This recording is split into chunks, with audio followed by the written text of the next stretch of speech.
Hello student, welcome to my channel master classes. My name is Talib और आप देख रहे हो master classes YouTube channel. Class 10th की मैथमेटिक्स का चैप्टर नंबर 12 चल रहा है, जिसका नाम है पृष्ठीय क्षेत्रफल और आयतन। इसकी प्रश्नावली 12.2 हम डिस्कस कर रहे थे। इसमें हमने 4 क्वेश्चन देख लिया। आज हम 5वां क्वेश्चन देखेंगे और इसको सॉल्व करेंगे। इससे पहले अगर आपने हमारे चैनल पे नए आए हैं तो इसके पहले की अगर आपने वीडियोस नहीं देखी है तो आप जाके पहले 4 क्वेश्चन को देखिए, फिर इसको देखिएगा। या अगर आपको फॉर्मूले वगैरह आते हैं, आपका बैकग्राउंड थोड़ा मैथमेटिक्स का ठीक है, तो यहाँ से भी आप समझ सकते हैं। आइए इसको शुरू करते हैं। एक बर्तन एक उल्टे शंकु के आकार का है। देखो, ये उल्टा शंकु बनाया हमने, एक शंकु के आकार का है। इसकी ऊंचाई 8 सेंटीमीटर है। इस शंकु की ऊंचाई 8 सेंटीमीटर है और इसके ऊपरी सिरे जो खुला हुआ है, ये जो ऊपर वाला सिरा इसका खुला हुआ है, की त्रिज्या 5 सेंटीमीटर की है।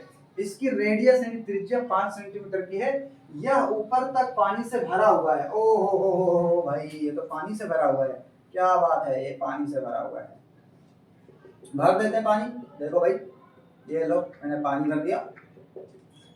पानी भर गया इसमें। अब आगे बढ़ते हैं। यह ऊपर तक पानी से भरा हुआ है। जब इस बर्तन में शीशे की कुछ गोलियां, जिनमें प्रत्येक 0.5 सेंटीमीटर त्रिज्या वाला है, एक गोला है 0.5 सेंटीमीटर का, मैंने ऐसे छोटा सा बना लिया समझाने के लिए। ये छोटी छोटी गोलियां जूम करके बनाया हूं। जब इसमें छोटी छोटी गोलियां ऐसे डाली जाती हैं, ऐसे, जिनकी जो गोले की तरह है और हर गोली की त्रिज्या 0.5 है, ठीक है, डाली जाती हैं, तो इसमें से भरे हुए पानी का 1/4 भाग बाहर निकल जाता है। आप भी जानते हो भाई, अगर डबाडब भरा हुआ है कोई बर्तन, तो उसमें जब गोलियां डालेंगे तो भाई पानी बाहर निकलेगा ही। ठीक है, इसमें भी निकल गया, बाहर निकल जाता है। तो क्या कह रहे हैं कि भरे हुए पानी का 1/4 भाग बाहर निकल जाता है। पूरा नहीं निकलता, कुछ पानी 1/4 भाग बाहर निकल जाता है। बर्तन में डाली गई शीशे की गोलियों की संख्या ज्ञात कीजिए। ओ हो भाई, इसने तो शीशे की गोलियों की संख्या पूछ ली। देखो कितना इजी क्वेश्चन है, हालांकि ये ज्यादा कठिन नहीं है। आप आइए चलिए शुरू करते हैं। सबसे पहले मैं आपको ट्रैक बता देता हूँ कैसे इसको सॉल्व करेंगे। सबसे पहली बात कि इसमें जितना पानी आएगा ये इसका आयतन होगा। दूसरी बात, गोलियों का भी कुछ आयतन होगा जिसको इसमें डाला जा रहा है।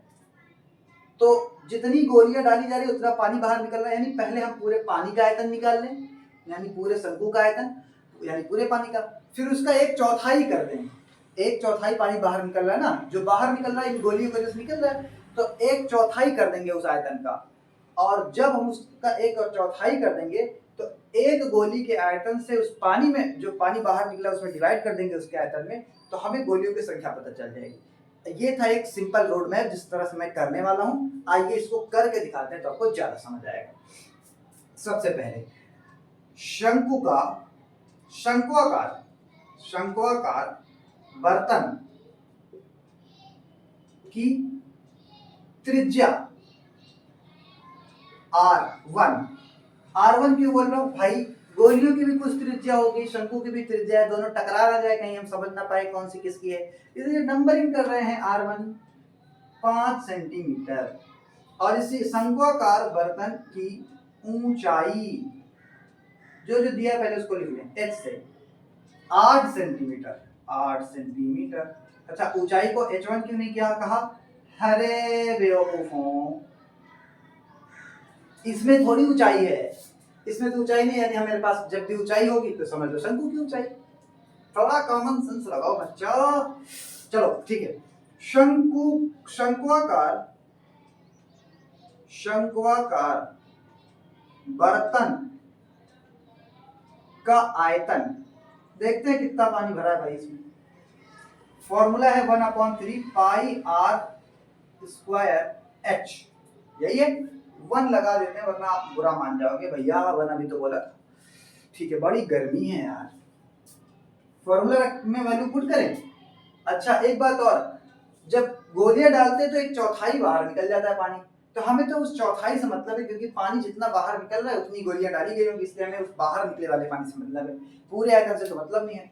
तो इसका चौथाई भाग कर लेते हैं। चौथाई पानी का आयतन, बाहर निकले पानी का आयतन लिख लेता हूं। बाहर निकले पानी का आयतन, पूरे आयतन का 1/4 भाग बाहर निकल गया तो 1/4 कर दो इसका, 1/3 का 1/4 पाई r1/h। अरे 1/4 लगाने से 1/4 हो जाती है चीजें, ठीक है भाई। बहुत गर्मी है, आइए पुश करते वैल्यू। मैं तुम लोगों को इस गर्मी में पढ़ा रहा हूँ, याद रखना, ठीक है। कोई दिक्कत नहीं है, आप टेंशन ना लो, मैं पढ़ाता हूँ। 1/3 क्लासेस तो चलेंगी ही, आपका एग्जाम आने वाला है ना। मल्टीप्लाई पाई की वैल्यू 22/7 आपको याद ही है। r1 हमारा 5 है और स्क्वायर लगा यानी 2 बार लिखना पड़ेगा, 5 × 5 मल्टीप्लाई h हमारा 8 है, 8 लिखेंगे। अगर कुछ कट रहे हो तो काटेंगे, नहीं कट रहा है तो सिंपल रहने देंगे। अब ये इतना रहने देते। अब आइए, हमें पता चल गया कि इतना पानी बाहर निकला है, अभी काटते पीटते नहीं है, अभी बाद में करेंगे ये सब काम। पहले गोले को निपटाते हैं थोड़ा। गोलाकार, गोले की त्रिज्या तो पता है ना, गोलाकार शीशे की, कांच की शीशे की गोलियों की त्रिज्या, गोलाकार शीशे की त्रिज्या यानी गोलियों की त्रिज्या, ऐसा बोलना है हमको। R2 बोल दो इसको, 0.5 सेंटीमीटर। तो गोलाकार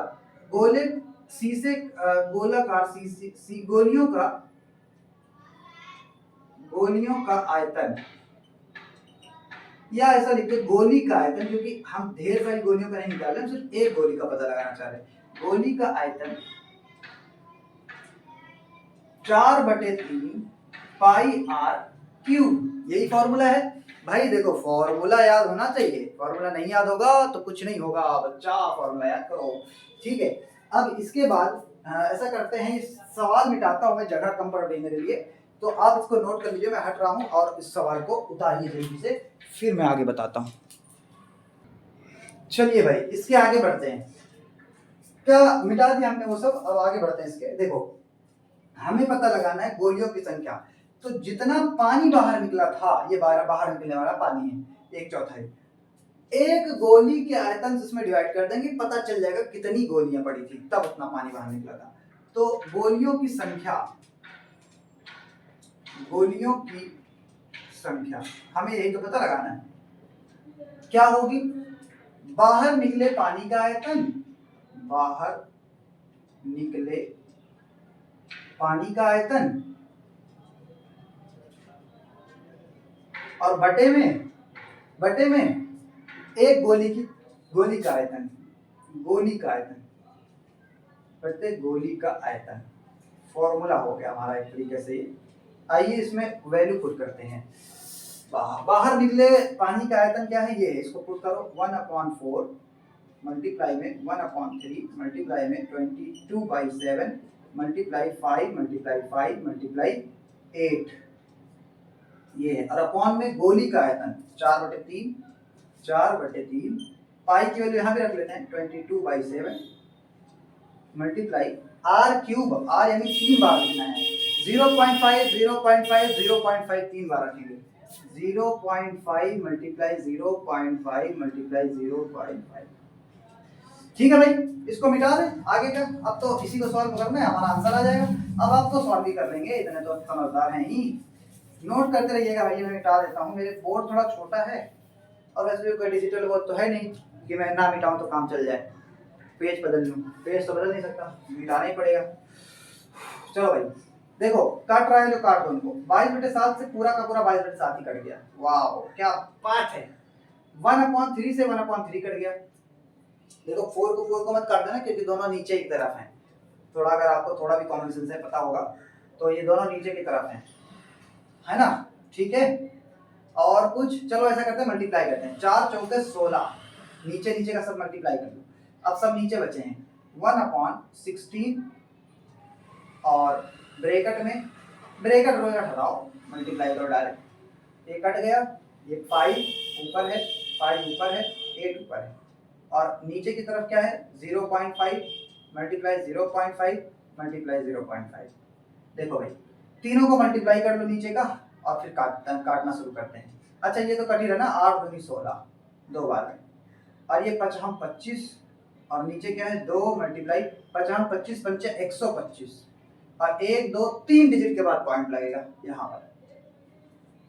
ठीक है भाई, मुझे लगता है समझ आ रहा होगा। देखो 3 डिजिट के पॉइंट को हटाने के लिए क्या करना पड़ता है, 3 जीरो से यानी 1000 से मल्टीप्लाई करना पड़ेगा ऊपर और नीचे दोनों में।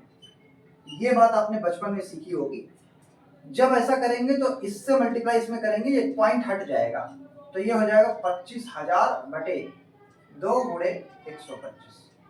ठीक है, इसको काटो, 25 पंचे 125, 25 एकम 25, 1000 आ गया।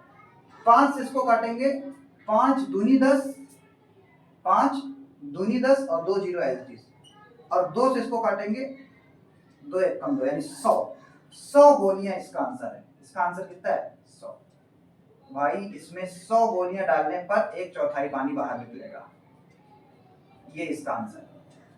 उम्मीद है आपको समझ आया होगा ये सवाल। और ये काटा पीटी में अगर आपको दिक्कत हो रही है बच्चा, तो 10 में आप समझ लो गलती हो गई आपसे आके, लेकिन ये है कि काटा पीटी आपको सीखना पड़ेगा। चलिए ठीक है, मिलते हैं नेक्स्ट क्लास में। अब कल पढ़ाएंगे, इसके बाद आगे ये क्वेश्चन नंबर 5 या 6 था, इसके बाद अगला क्वेश्चन कल डिस्कस करेंगे। नोट कर लीजिए इतना, मिलते हैं नेक्स्ट क्लास में। Thank you very much.